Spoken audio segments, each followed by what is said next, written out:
Entry ಅಂತ board ಹಾಕ್ಸ್ಬಿಡ್ರಣ, ಹಾಕ್ಬಿಡಿ. ಬರೋದೇ ಇಲ್ಲ. ದೇವಸ್ಥಾನಕ್ಕೆ ಬೇಡ ಅಂತ ಹೇಳಿದ್ರೆ ನಮಗೆ ಅವ್ರನ್ನೇ ಒಳಗಡೆ ಸೇರಿಸ್ಬಿಡಿ.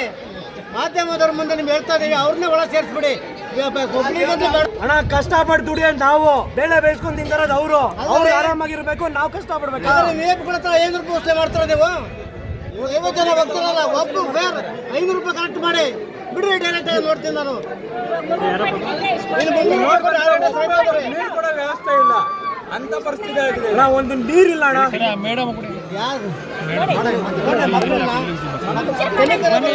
ಮುಂದೆ ಬನ್ನಿ, ಮುಂದೆ ಬರೋಣ. ಅಮ್ಮ ಹೇಳಿ ಅಮ್ಮ, ಏನಾಯ್ತು? 6 ಗಂಟೆ ನಿಂತ್ಕೊಂಡಿದ್ದಾರೆ. ಹೇಳಮ್ಮ, ಎಷ್ಟು ಗಂಟೆ? ಬೆಳಗ್ಗೆ ರಾತ್ರಿ 1 ಗಂಟೆ ಬಿಟ್ಟಿರೋದು ಬೆಂಗಳೂರಿಂದ. ಬನ್ನಿ. ಮಾಸದ 3ನೇ ಶುಕ್ರವಾರದಂದು ಕೂಡ ಚಾಮುಂಡಿ ಬೆಟ್ಟದಲ್ಲಿ ಸಹಸ್ರಾರು ಭಕ್ತರು ಕೂಡ ತಾಯಿಯ ದರ್ಶನ ಪಡೆಯೋದಕ್ಕೆ ಬರ್ತಿರುವಂತದ್ದು. ಆದ್ರೆ ಬರ್ತಿರುವಂತ ಭಕ್ತರು ಕೂಡ ಮುಂಜಾನೆಯಿಂದಲೇ ಕೂಡ ನೂಕುನುಗ್ಗಲು ಉಂಟಾಗಿರುವಂತದ್ದು.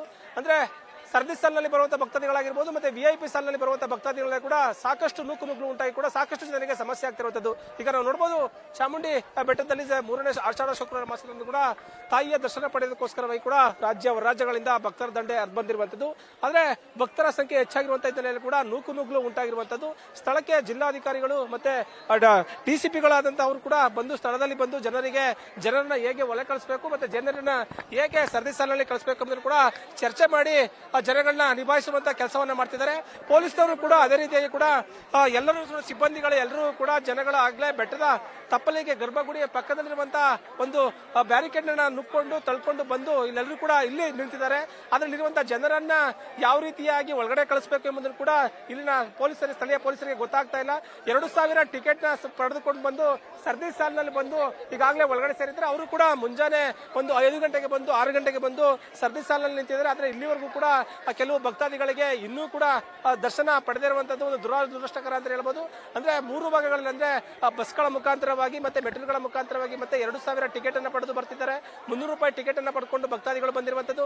ಆದ್ರೆ ಬರುವಂತಹ ಭಕ್ತಾದಿಗಳಿಗೆ ಕೂಡ ಯಾವುದೇ ರೀತಿಯಲ್ಲೂ ಕೂಡ ಸಂದರ್ಶನ ಅಂದ್ರೆ ದರ್ಶನ, ತಾಯಿಯ ದರ್ಶನ ಇನ್ನೂ ಆಗದೆ ಇರುವಂತದ್ದು ಕೂಡ ದರ್ಶನ ಅಂದ್ರೆ ಆ ಭಕ್ತಾದಿಗಳ ಒಂದು ಕೆಂಗಣಿಗೆ ಗುರಿಯಾಗಿರುವಂತದ್ದು. ಅಂದ್ರೆ 2,000 ಟಿಕೆಟ್ ಅನ್ನ ಪಡ್ಕೊಂಡು ಬಂದು ಸರದಿ ಸಾಲಿನಲ್ಲಿ ನಿಂತ್ಕೊಂಡು ತಾಯಿಯ ದರ್ಶನ ಪಡೆಯೋದಕ್ಕೆ ಬಂದಿದ್ದಾರೆ.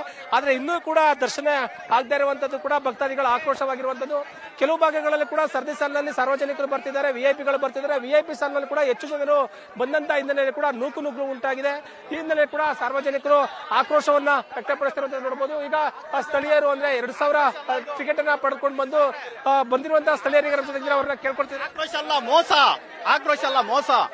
ಇದು 2,000 ರೂಪೀಸ್ ಟಿಕೆಟ್ ಅಂತ ನಮ್ಮ ಹತ್ರ ಕಲೆಕ್ಟ್ ಮಾಡ್ಕೊಂಡು ಇಲ್ಲಿ ತಂದ್ಬಿಟ್ಟು ಮೊದಲು ಒಂದು ಎಂಟ್ರಿ ಬಿಟ್ಟಿದ್ರು. ಇವಾಗ 300 ಟಿಕೆಟ್ ಅಲ್ಲಿ ಕಳಿಸ್ತಾ ಇದ್ದಾರೆ. ಅದನ್ನ ನಾವು ಕೇಳಿದ್ರೆ ಅದು 2,000 ರೂಪೀಸ್ ಟಿಕೆಟ್ ಅಂತ ಕೇಳ್ತಾ ಇದ್ದಾರೆ. ಇದು ಒಂದ್ ರೀತಿ ಮೋಸ. ಇದು ನಾವು ಬಂದಿರೋದು 1 ಅವರ್ ಆಯ್ತು.